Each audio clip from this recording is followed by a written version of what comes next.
Guys, welcome back to WKEY TV. I'm Brother Bennett. Today we're going to be experimenting a little bit with the latest patch in Battlefield 6. We'll talk about the new weapons, the new attachment, along with the new game mode, and some bugs. So let's check out the gameplay.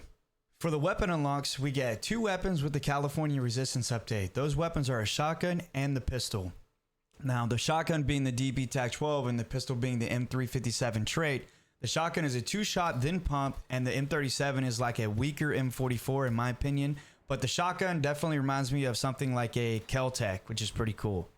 Alright, so the hand stop is a new attachment that we get. It's okay in my opinion. It's not better than the Rib Stubby in comparison, but there might be some hidden stats that works differently with specific guns that we aren't necessarily aware of yet. So I didn't take the time to try every weapon with it. Now the shotgun unlock interface was a little confusing at first, but after digging into it, it looks like the Cali Resistance update acts like a 20-day bonus track, and basically you can level Season 1 progression and Cali update track at the same time, which is beneficial for the folks without a lot of time on their hands. So I'm sure you are all aware that we got a new map called Eastwood. I played a little Conquest and some Breakthrough on it, seeing as those are the most popular game modes right now, and I had to say, they both feel fine. Breakthrough wasn't bad at all. There seemed to be a lack of cover everywhere when I was on the front lines. It usually seemed like one long bush was covered no matter where I went, and I guess that's okay for some people, but for me, I'd like to see a little bit more cover. Now, as for Conquest specifically, the vehicles felt a little too heavy, but nothing too over the top. I'm an infantry player, so I'm sure the vehicle main guys were, they were loving it. Although, if we dropped the tank off that map for each side, I wouldn't be mad at all.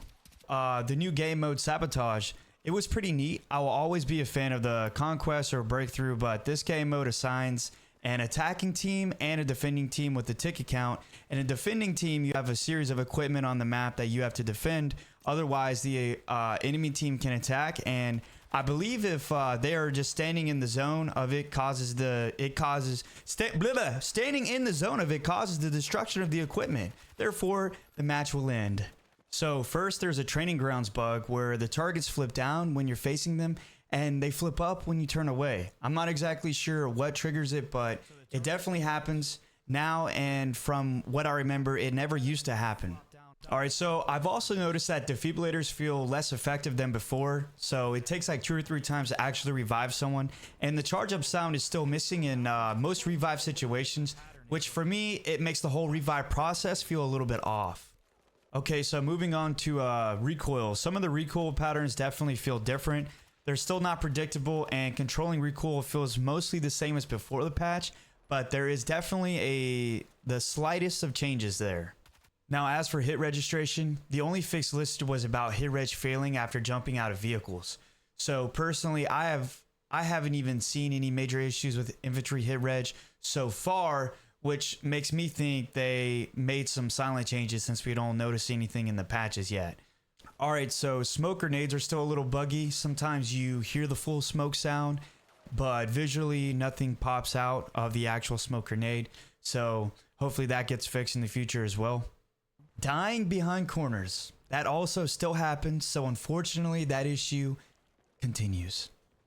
Okay, let's focus on Breakthrough a little bit on Eastwood, the new map. There are 3 sectors total, and none of them create any real bottleneck areas. Now, bottlenecks aren't automatically good or bad, they just happen sometimes based on how much a match plays out. So here the issue is that each sector gives the attacking team a huge flank route and countless spots to hide a beacon. So with such open front lines and no natural ways to funnel the enemy, the map ends up feeling really flat, and it becomes tough for the defending team to just control anything in general. Now, I think audio still needs some work as well. When you're up close to the enemies, the footsteps just don't come through when it actually matters the most. So another thing, the new map has a ton more vegetation, and I'm all for a tree trunk providing cover, but right now it feels like there are more shrubs than actual hard cover. And the fact that you sometimes can't even shoot through a couple leaves, while at other times rounds pass right through, it makes it feel a little RNG, whether your cover works or your bullets actually connect. There's also a persistent matchmaking issue where after a match ends, the countdown reaches 0 and it says you can press space to continue, but the game never takes you to the next round. You're stuck on the screen while your squad loads in without you and a random fills your spot, which is super annoying because everyone has to back to the home screen and restart the whole process.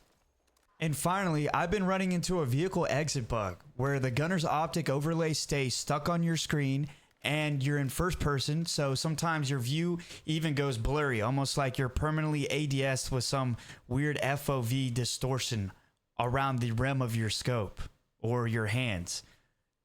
It's weird. All right, so with all that being said, I'd like to wish you all a lovely evening, and as always, remember, Christ is King, and you guys be safe out there. Thanks for tuning in to Brother Bennett, bringing the heat.